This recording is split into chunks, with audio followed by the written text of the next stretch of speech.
Hello, and welcome back to Earth of Mystery. Today we'll be going over a series of brutal and horrific events that took place in the outbacks of the Australian continent, specifically in the Belanglo State Forest. The events that will be portrayed in this video are highly disturbing, and it is easily one of the most shocking ever covered in this channel. So, viewer discretion is strongly advised. Additionally, please be on the lookout throughout the video for any familiar teasers that may pop up. When spotted, comment below what you saw and its timeline, and I will pin your comment in the comment section below.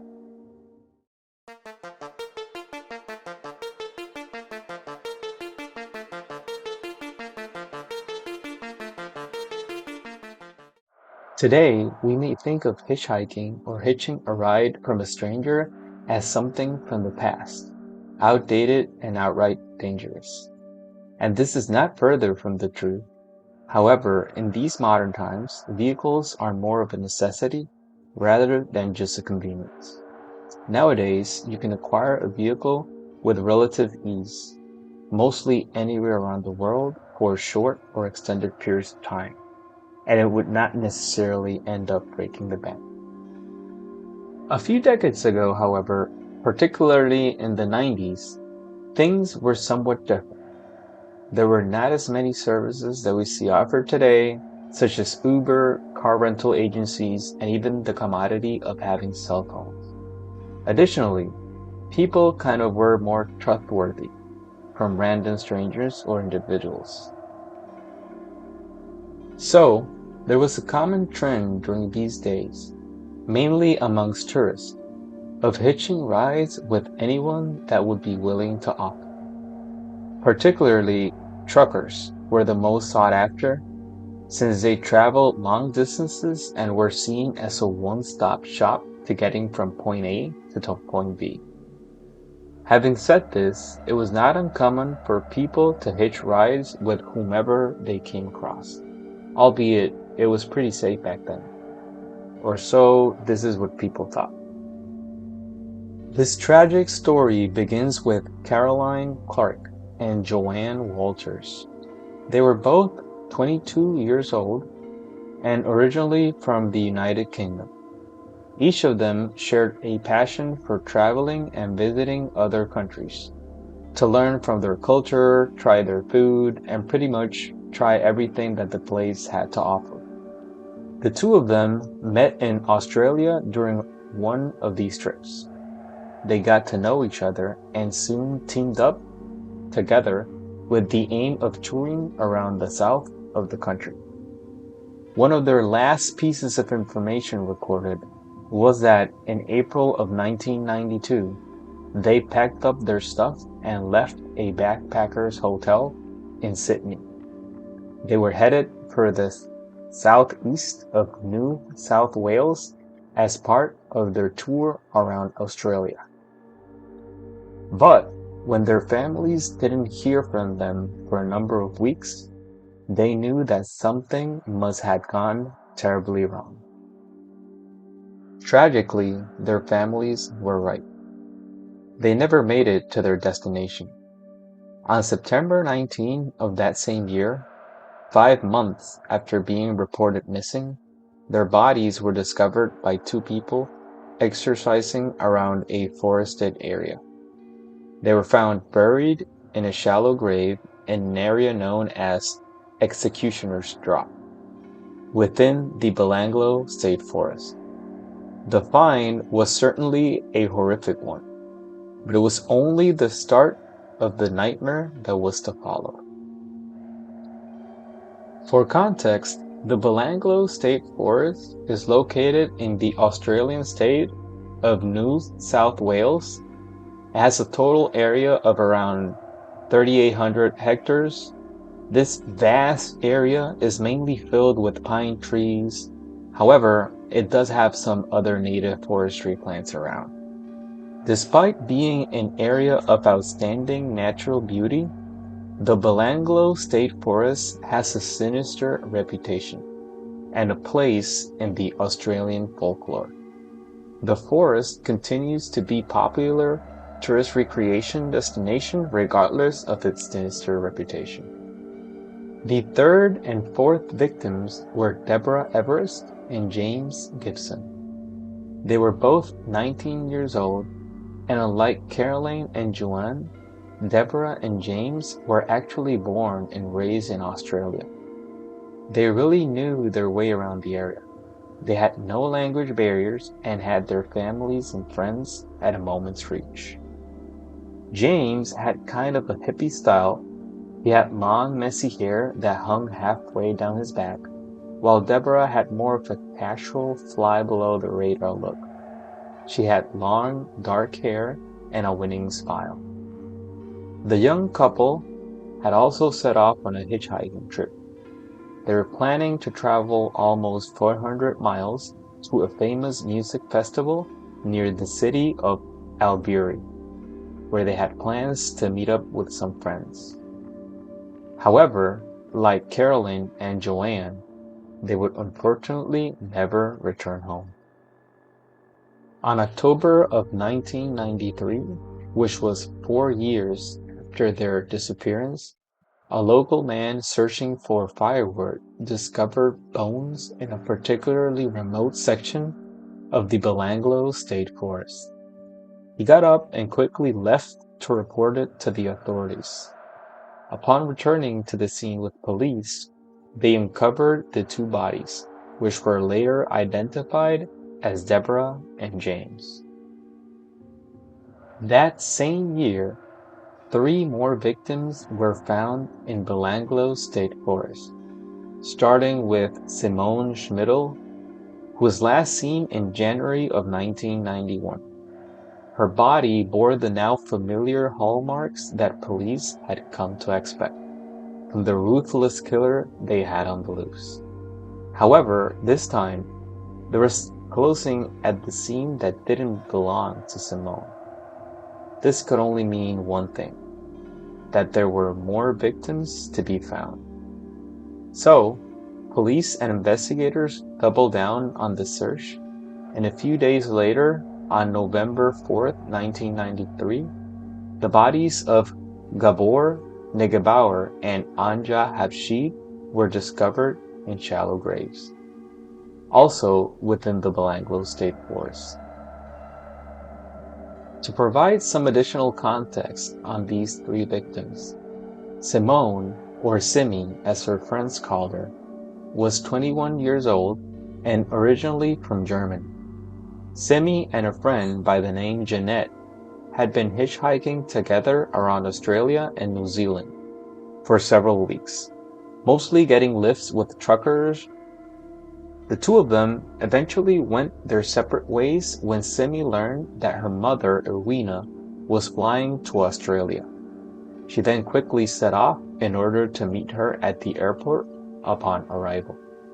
So, Simi left the Gidford home where she and Jeanette had been staying to travel by bus the 15 kilometers to Hume Highway at Liverpool, from where she planned to hitch a ride down to the airport.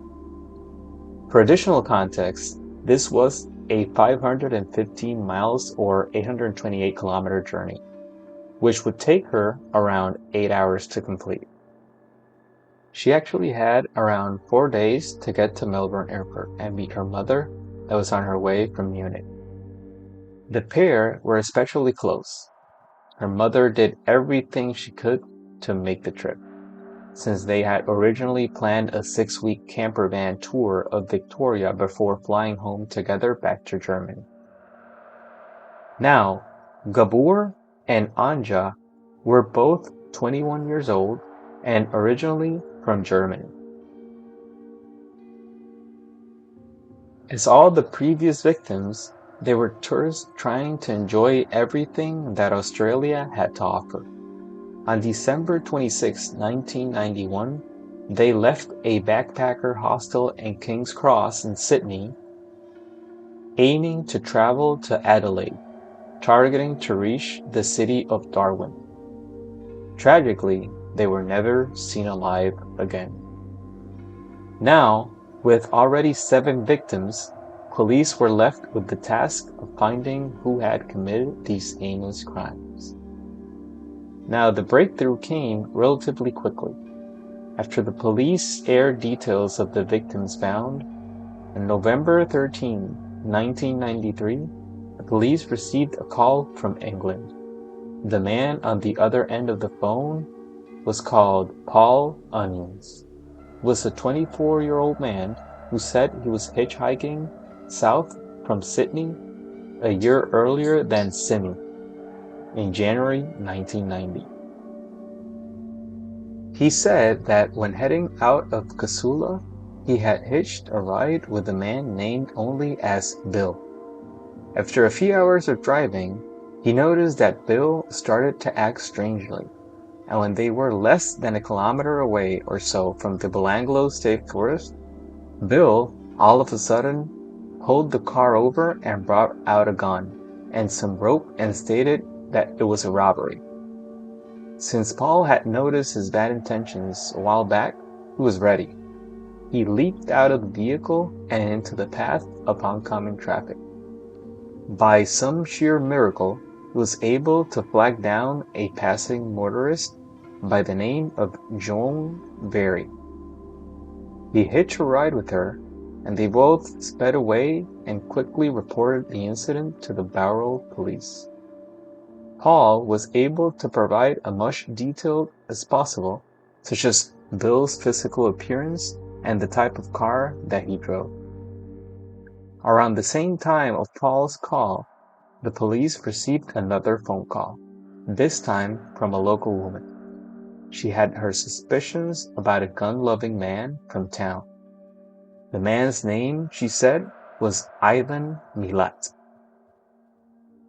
When the police dug into this man, they found that Ivan had an extensive criminal record, including arrests for robbery and rape.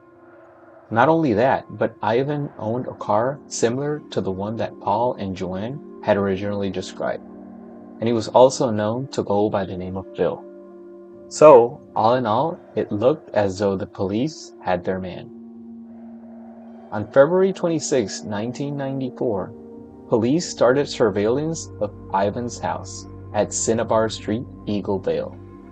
The police had also learned that Ivan had recently sold his silver Nissan Patrol 4-wheel drive shortly after the discovery of the bodies of Caroline and Joanne, which were reported to be his first 2 victims. The police also confirmed that Ivan had not been working on any of the days of the attacks, and acquaintances also told police about Ivan's obsession with weapons.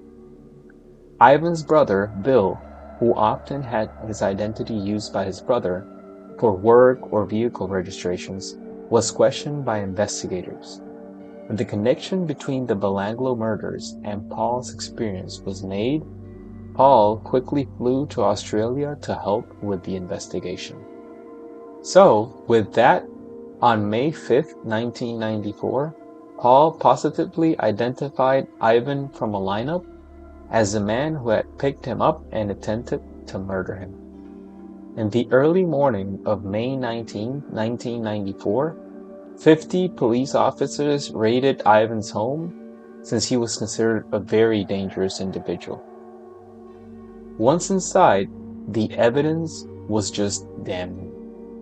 As well as weapons matching those used in the murders, police found numerous items tucked away, such as cameras, a tent, clothing, and sleeping bags belonging to the 7 victims. The first item found was a postcard, and it was addressed to none other than Bill. So, with that, Ivan was charged with 7 counts of murder. He was also convicted of the attempted murder, false imprisonment, and robbery of Paul, for which he received 6 additional years jail each. Now, you may be wondering of the details of how were these unfortunate victims killed. To start, and again, viewer discretion is strongly advised. His first victim, Joanne Walters, Her chest showed 3 stab wounds to her right side, one to the left side, and a further stab wound to the neck. When the body was rolled over, the full extent of what could only be described as a frenzied attack became clear. A further 2 wounds were found to the left side, 5 more to the right, and 2 to the spine at the base of the neck. 14 wounds in all were recorded and measured. The internal exam revealed that 5 of the stab wounds had cut her spine. His second victim, Caroline Clark, the arms of Caroline's body were stretched above her head, which had a red cloth wrapped around it. Bullet holes were clearly visible in the decaying cloth. Investigators carefully removed the cloth, and the extent of the injuries became evident. A total of 10 bullet holes riddled the skull. Only 4 exit wounds were found. Horrifyingly, it seems as if she was used for target practice. 4 complete .22 caliber projectiles were recovered from inside her skull. The front of the face and the jaw were shattered, possibly damaged by exiting bullets. She had only single stab wound to the upper back, identical to the wounds of her first victim. As for Deborah Everest and James Gibson, his third and fourth victims, their bodies were badly decomposed, and despite the environmental damage wrought on the clothing, James Gibson's zipper was intact. It was open, but the top button was fastened. The post-mortem examination revealed paralyzing spinal wounds. His fifth victim, Simone, her body was found still partially dressed, with her shirt and underclothing pushed up around the neck. A pair of green shorts hung on her pelvis, with the cord ties undone. Several items of jewelry and 2 coins were found next to the body, and she bore at least 8 stab wounds. 2 had severed her spine, and the other would have punctured her heart and lungs. His sixth victim, Anja, was nothing short of horrific. She was missing her skull completely, which appeared to have been severed by a machete or sword, and despite an extensive search from the police, her skull was never found. His seventh victim, Gabor, his chest and back showed numerous stab wounds to the left and right side, front and back, including the same knife thrust to the spinal area as in the previous victims, which would have severed his spinal column completely. His jeans were unzipped, but the button fastened, like he'd been undressed and quickly dressed again. If Ivan Milat was responsible for any more murders, we'll likely never know. The impact of his heinous crimes still resonates with residents to this day. How he committed his crimes made even the most seasoned investigators shudder.